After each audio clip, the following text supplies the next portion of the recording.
Welcome, Scoreboard Nation, to a brand new episode of The Scoreboard. I'm Conrad Iacobellis. And I'm Ryan Kostecka. Thanks for joining us. On today's episode of The Scoreboard, it's a brand new episode, just like always. But on today's episode, we are going to be talking Park City Baseball. They had their first game, home game of the season.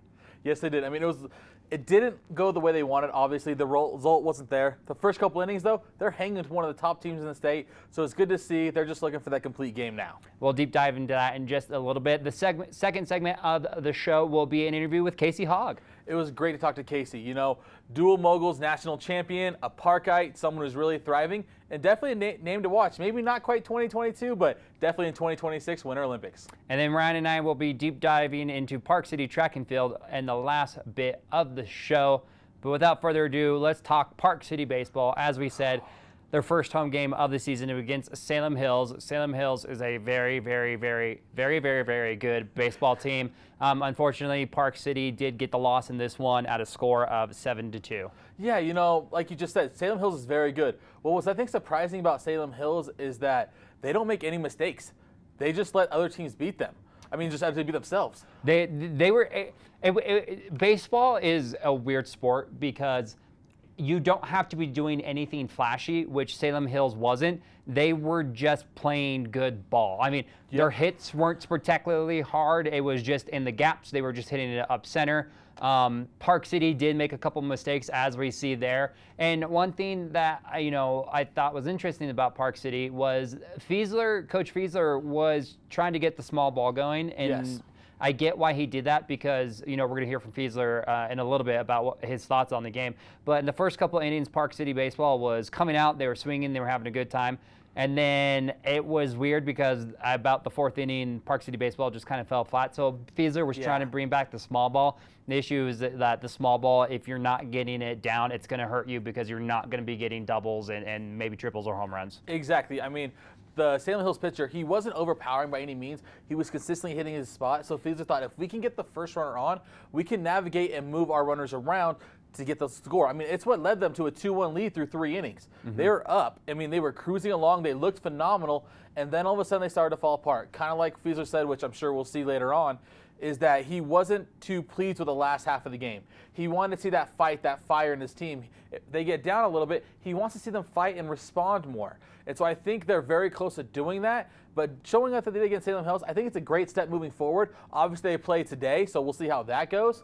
But it's a great starting point for them, and I know they have so much more to give. Well, and I also feel like baseball is kind of a momentum game where, all of a sudden the team scores 4 or 5 other runs in one inning, and you're like, well, there goes the wind in our sails. Park City definitely lost momentum in this game, but for their first home game, and maybe because it was absolutely freezing yesterday or whatever it was, Park City just flat. They just didn't seem like they wanted to fight. They didn't seem like this was their home field. They were just kind of like, yeah, okay, we're playing baseball. It seemed like they were a team that, they hadn't played at home in 2 years.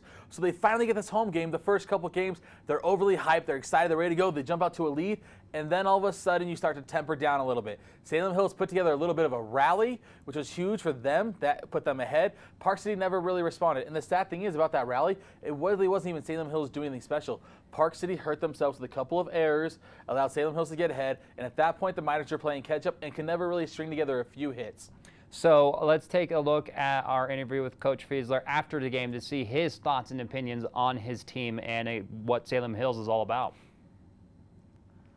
Positives, the first 3 innings, it's competitive at bats. It's competitive on the mound. Braxton had 3 pitches working really well, and come the 4th inning, we lost the zone a little bit. Our at-bats became less and less competitive. At the end of the day, Haney's got a really good squad. He's a really good coach, and they beat us today.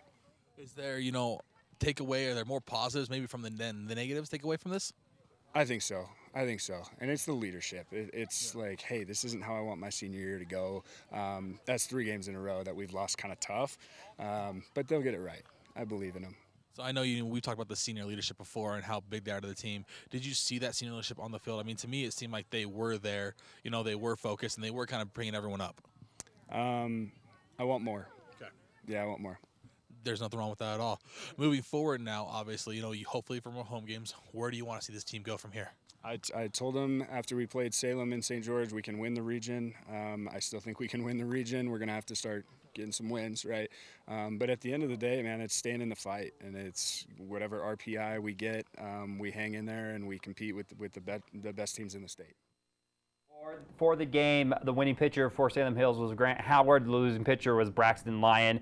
Braxton did have 1 RBI for Park City. For Salem Hills, Nolan Miller had 2 RBI. Zaylen Fenn had 2 RBI. And Luke de Granfriend had 2 RBI for Salem Hills.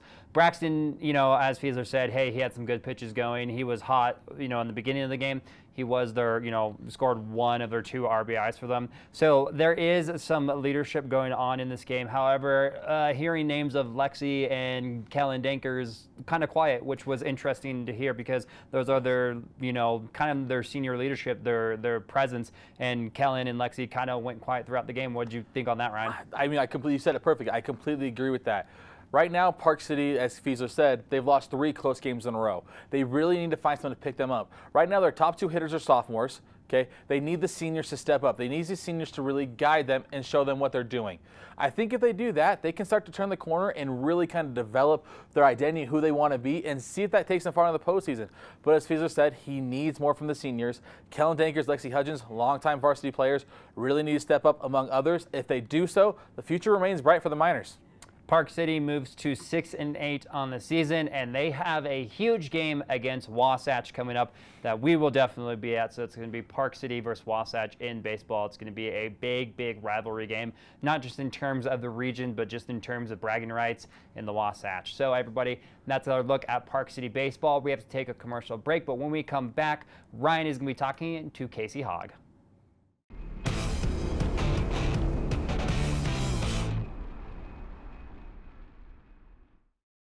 Hi, Scoreboard Nation. This is Ryan Kostecka with Park City Television. Today, I'm joined with U.S. ski team member Kasey Hogg. Kasey, thanks for taking the time to talk with me. Of course. Thank you for having me. So before we kind of dive into your U.S. National Championship victory, let's start with your background a little bit. How did you get into skiing and mogul skiing, and kind of what's your background with that?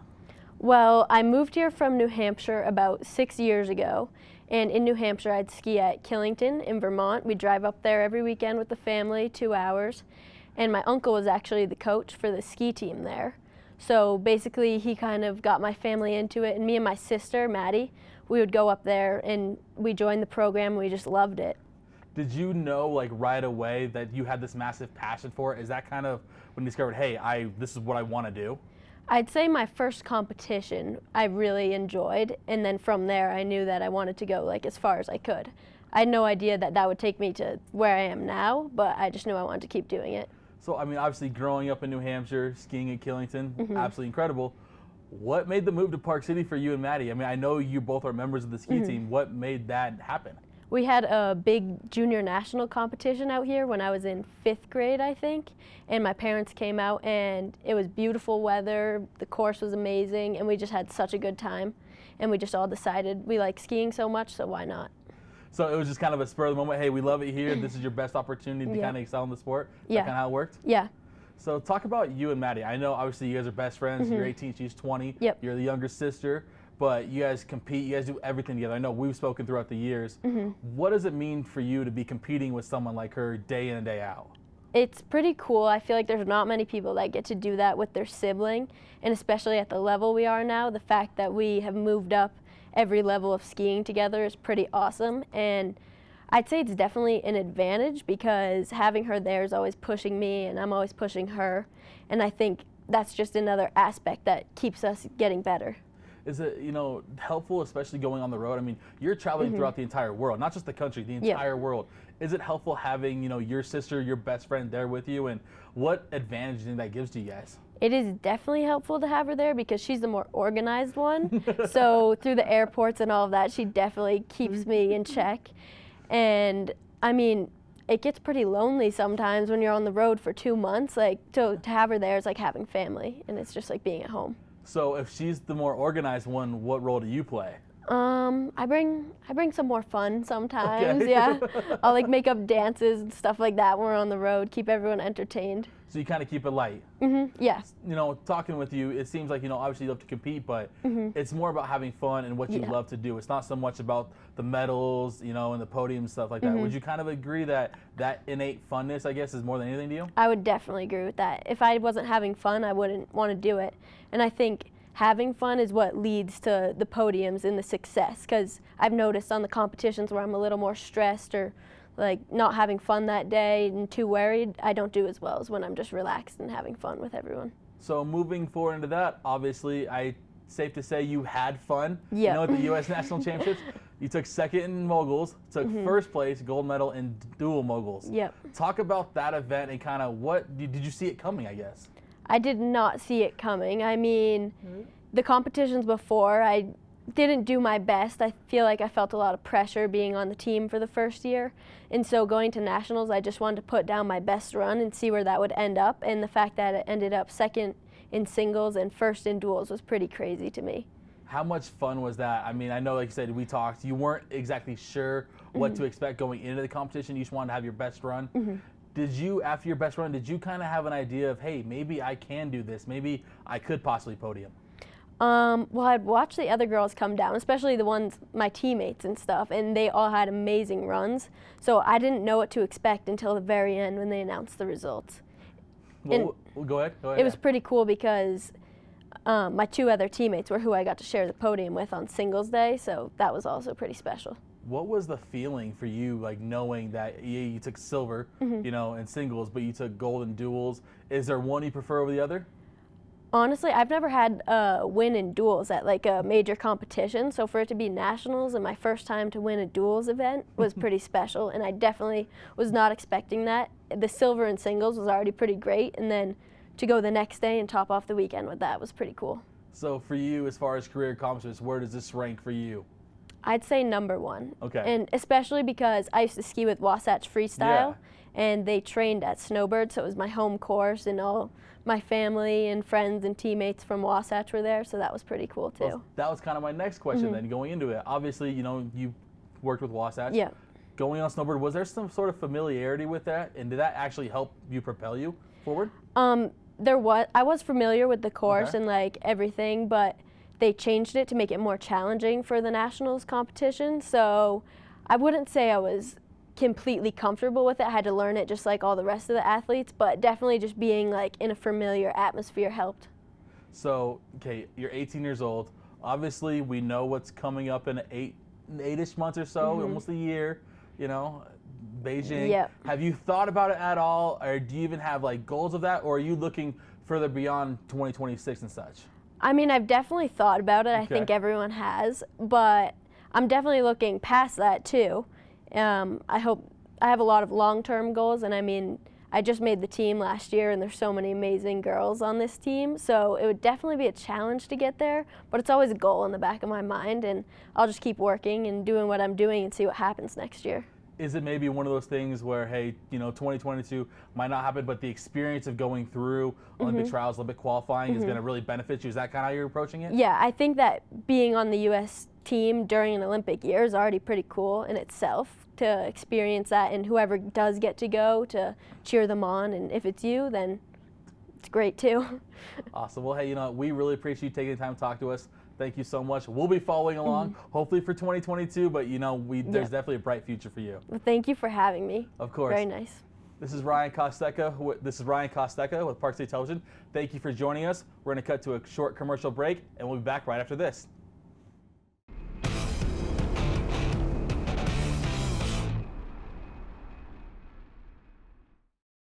Welcome back to the Scoreboard, everybody. From Ryan Kostecka, I'm Conrad Iacobellis. We are talking Park City track and field right now. We haven't covered track and field yet. We have not mean to push it aside. There were just so many spring sports going on right now. But Park City is doing very well this year in track and field, which is kind of a surprise. I mean, when I first came to Park City 2 years ago, though I did not know about Park City track and field. I knew about lacrosse. I knew about football. I knew those scores were successful. Track and field had no idea, so after last year was cut short due to COVID, it's amazing to find out that, hey, the boys got a legitimate chance to win the state championship this year in the 5A. I think it's incredible. The girls, they're going to contend. It was great to talk to Coach Yoakum and Coach Bolger and really kind of pick their brains and see what they have going on this year. It's interesting because Coach Bolger is the offensive coordinator for Park City football. And so a lot of the football kids go out for track and field, but they're also seeing some kids from soccer also kind of migrate over to track and field, which is being very, very good for them. One kid in particular, Johnny Cruz, is absolutely dominating, almost setting records for Park City. But the thing about track and field is that it is a very individualized sport, unlike baseball or lacrosse or soccer, which are also spring. But also you need that depth. You need that depth to also help you out. So individually it's good to have your winners, but if everyone around you is kind of picking up the pace and doing their thing, you're going to have a legit shot. And that's what, I believe the boys are kind of rounding out, finishing second right now. Yep. The girls are more finishing in seventh, which isn't bad at all. You can definitely work your way up to the top 5 and top 3 in that position. But a really well-rounded track and field team right now. It is. I mean, it's all about qualifying for the state. Right now, many boys, many girls have already qualified. It's huge. Think of it this way, so the way the system works is 10 points for first, 8 for second, 6 for third. You might not win the state title and get 10, but if you have enough people qualifying, you get second and third, well, guess what? There's 14 points, and I'm not the best in math, but I believe 14 is more than 10. I really do. So I think that's the way Park City is approaching this. Their depth is incredible. I know that's what the coaches were really high on. I think the depth has actually surprised them in both men and women. So I think it's great to see. So in terms, Ryan, of track and field, do you try to get individuals to perform at the top, or are you more worried about, hey, if we don't have anyone in number 1, but we can get multiple in 2 and 3, that's really going to pole vault us up to that 1 spot? It depends if you have a legitimate chance at a state title or not. If you don't have a chance to win a state championship, by all means, take your best athletes, let them go for gold, let them go all out, let them get and win a state title individually. If you have the depth and a chance to win a state title, yes, you want your kid to win their individual sport, but you would rather have second, third, and fourth. That's at a ton amount of points that's going to help you moving forward. Park City has that in droves right now. Being throwers and sprinters and distance runners. I mean, talking to Coach Bolger and Coach Yoakum, it was a who's of names of talented players. We talked about Johnny Cruz. I know Chloe Shewell is dominating on the women's side. It's just very impressive to see, and I think the coaches are really excited to see what the state titles are going to bring to them.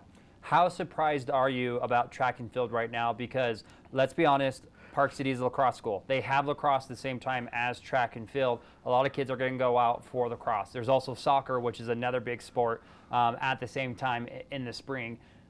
And baseball. I mean, those are 3 big sports that are going on in springtime, the same as track and field. How surprising is it that track and field is performing the way they are?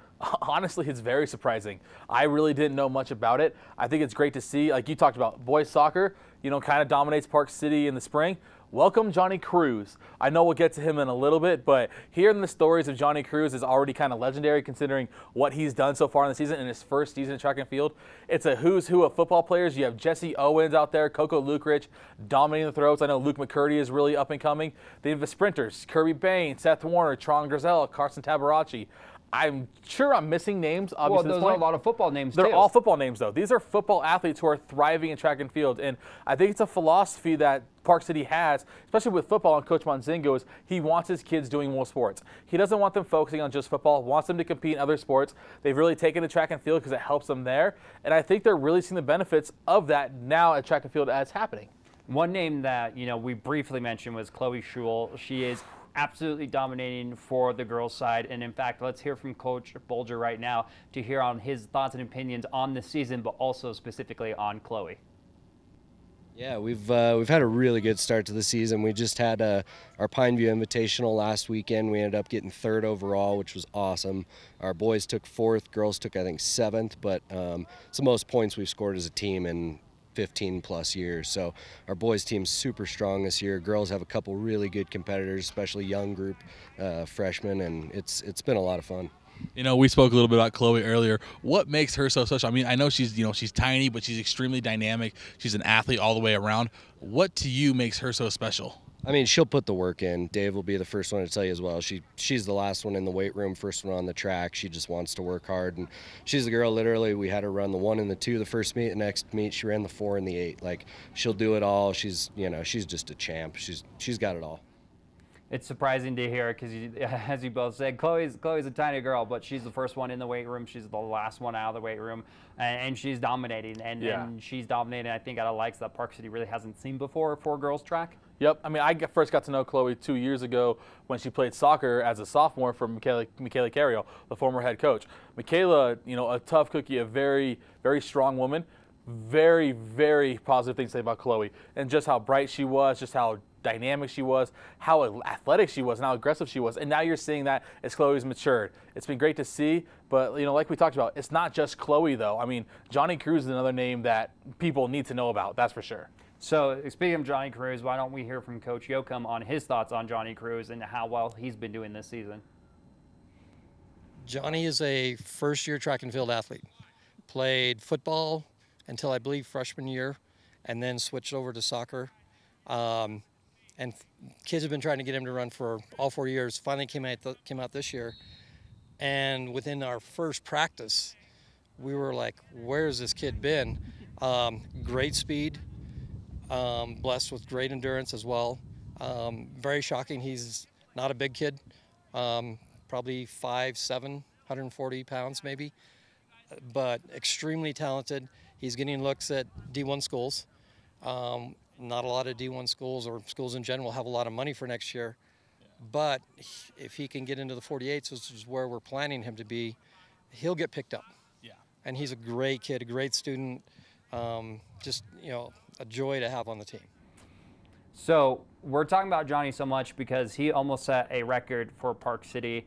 Ryan, you know a little bit more about this than I do, so why don't you tell how big of an achievement this is? I mean, so I actually had to clarify. He actually did set a record. So I don't know if Park City people know the name Paul Baines. He was a former senior last year, track and field star, football star also.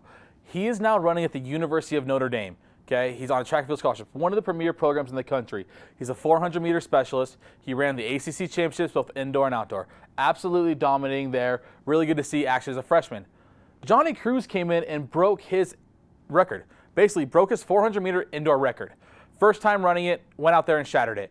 It's amazing to see, and this is the kid who just has all the natural talent in the world, just likes to run. So I'm really curious to see if, like Coach Yave said, he's going to get into that 48-second range in the 400 meters.